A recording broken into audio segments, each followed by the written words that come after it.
It was nice to see the ball go through the basket against San Diego Christian.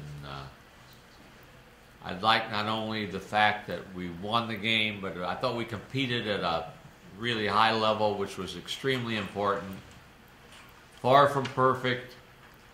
At times tried to do things defensively that probably you're not going to be able to do against really good teams, but our effort and energy and togetherness and willingness to move the ball and do the things that good teams do to win were there and evident, and I'm proud of that fact. So that was good, and now we have to make our first road trip, which even for veterans, road trips are different. None are easy.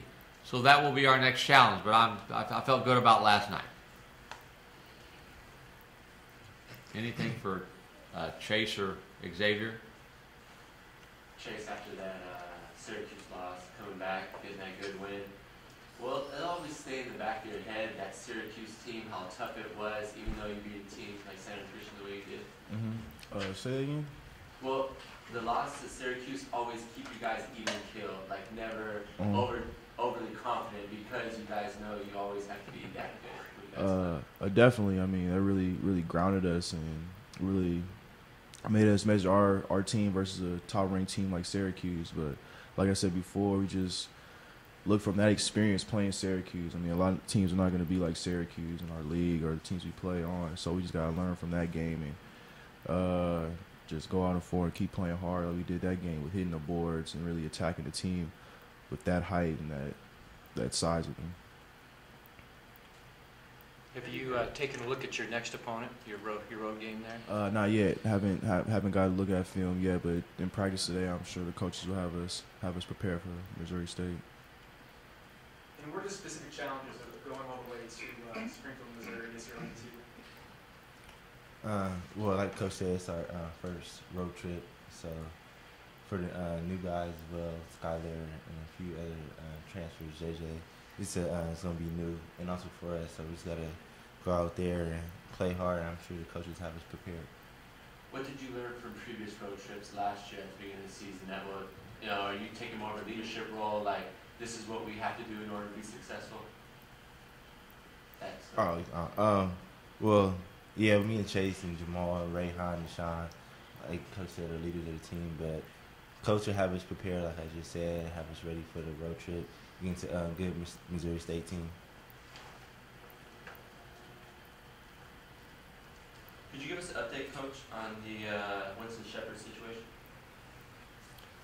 No new news. So we're waiting, as I said before, as Mike May had said in the release, we filed an appeal and we're waiting to hear, and we're hopeful that we will get some type of an answer before we leave on Friday. So if it's good news, we'll take him with us. Have you noticed an effect on the team at all? Well, we didn't have him to play, obviously, and that means the seventh guy becomes the sixth guy, and so on. So, we'll be fine, and Winston will be fine. Coach, it's never easy to lose anyone for any period of time, but do you feel like the timing of this right now is good, being able to have him back for USC and UCLA? The timing's never good when you have players that you're counting on that can't play. What it does is it allows opportunity, more opportunity for others, and that's good. If we win, it's good. So hopefully we will find ways to win with or without him, and we're hoping we'll have him. But if we don't have him against Missouri State, we won't have him on Monday against Arkansas Pine Bluff. So we will just play with the ones that we've got. It makes my job easier in substituting. We have one less guy to get in the game, but it makes it harder for everybody because he's a good player and he's an integral part of our team. Furnace, how nice was it to come back home and get that W under your belt? It's always nice to come back home to the fans and the community, family in the stands and just get a good victory with our receiving our rings and seeing a banner unveiled. It's just a great feeling. Yeah, talk about that feeling, guys. I mean, it's your first time getting that ring and having everything unveiled. Talk about that experience, just the moment, being in that moment. Well, Chase will know this is my first ring ever. I didn't get a ring in high school or anything like that, so it was a very special moment to me. And I was just blessed to be on a great team from last year. I just want to thank God. Does it almost give you more to work for now that you've achieved that? Moving forward, it's like you almost want to achieve more now. Yeah, always, definitely, especially with this team in the Aztecs. Here at San Diego State, we always want to go out there and achieve the best and get championships, and that's what we're going to try to do this year. Chase, I got a question. Who's impressed you thus far? I know it's early, but maybe with work ethic and what have you with your team so far? Who's impressed me so far? I would say JJ, but it's something already expected from last year. But really, I'd say Dwayne. DP has really impressed me with his activity, with his defense, and his energy. When he gets on the court, he gives 110%. And I just say everybody's been improving from the freshmen to the transfers. We're all just gelling together, and everybody just making improvements. And that's what we have to keep on doing each and every day in practice. Just keep on getting better. Coach, how was that moment for you yesterday? Watching your players with their smiles on their face, receiving those rings, watching the band reveal. It never gets old. It never gets old to recognize success in a very good season that we had last year. So it was fun, and our kids. I think most of them had got a glimpse of what the rings looked like, but they hadn't held them in their hand, and it's a nice special moment, and it will be something that they will be able to reflect back on with great pride as time goes on.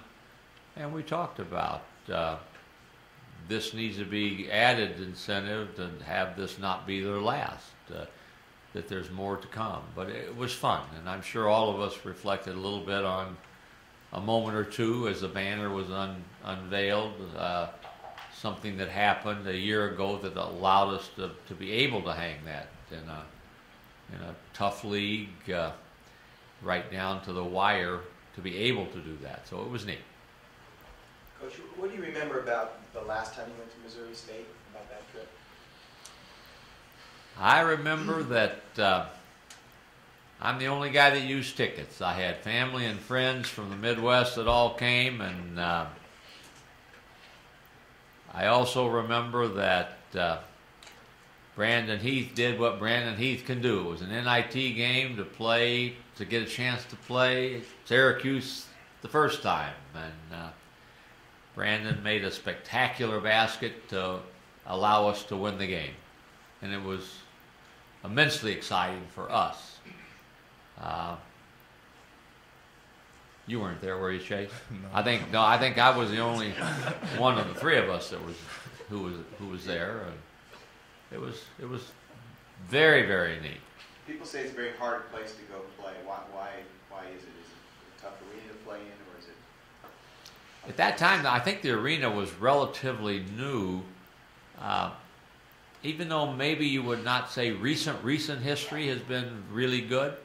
I mean, they've had a history of success on their migration from Division II, from Southwest Missouri State to Missouri State. Steve Alford, a little history, and you know that. Alford coached there, led them to the NCAA tournament.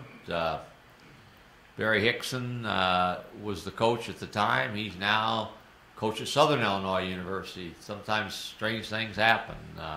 He got let go, goes to Kansas, and now he's back in the league with a different program. But I think they've got a loyal group of followers that are used to success. If I could think out loud, maybe Mike May can help me, but would you go back and look and see, were they in the national tournament, Division II national tournament in 1967 when San Diego State played in Evansville? I think they were.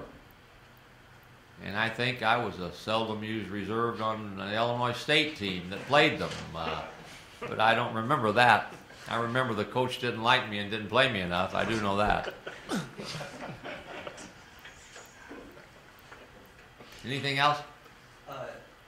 How difficult is it to prepare for a team that's lost 3 of its top 4 scorers and they've only played 1 game this season? Well, they played more than 1 game. They played 2 exhibition games and one that, for real, there were one ahead of them. They have a young team, and they're, what little I've read from publications, I think they're 4th or 5th, maybe somewhere in there, youngest team in the country. They got 2 redshirt freshmen that are very good, so you can't really count them as freshmen. I think that adds a little bit to the deceitfulness of it. Even though they're freshmen, they're not freshmen. They were there last year, but they have 2 true freshmen that start that are good. So they got a good young nucleus that they're very, very excited about, and they've got 3 guys who are returning that started last year at the end of the season. So I think it's a little bit, if you start reading, well, look at how young they are. They've got experience coming back, and they've got a couple of them that are listed as freshmen, but they were there last year. So, but it'll be interesting to kind of see how we play. I'm anxious to see that myself. So when you watch film, will you look back into last season, or will you just focus on what they've done? No, all I've watched and I've watched 2 games. I watched their first game that counted, and I watched McKendree College, an exhibition game that they played.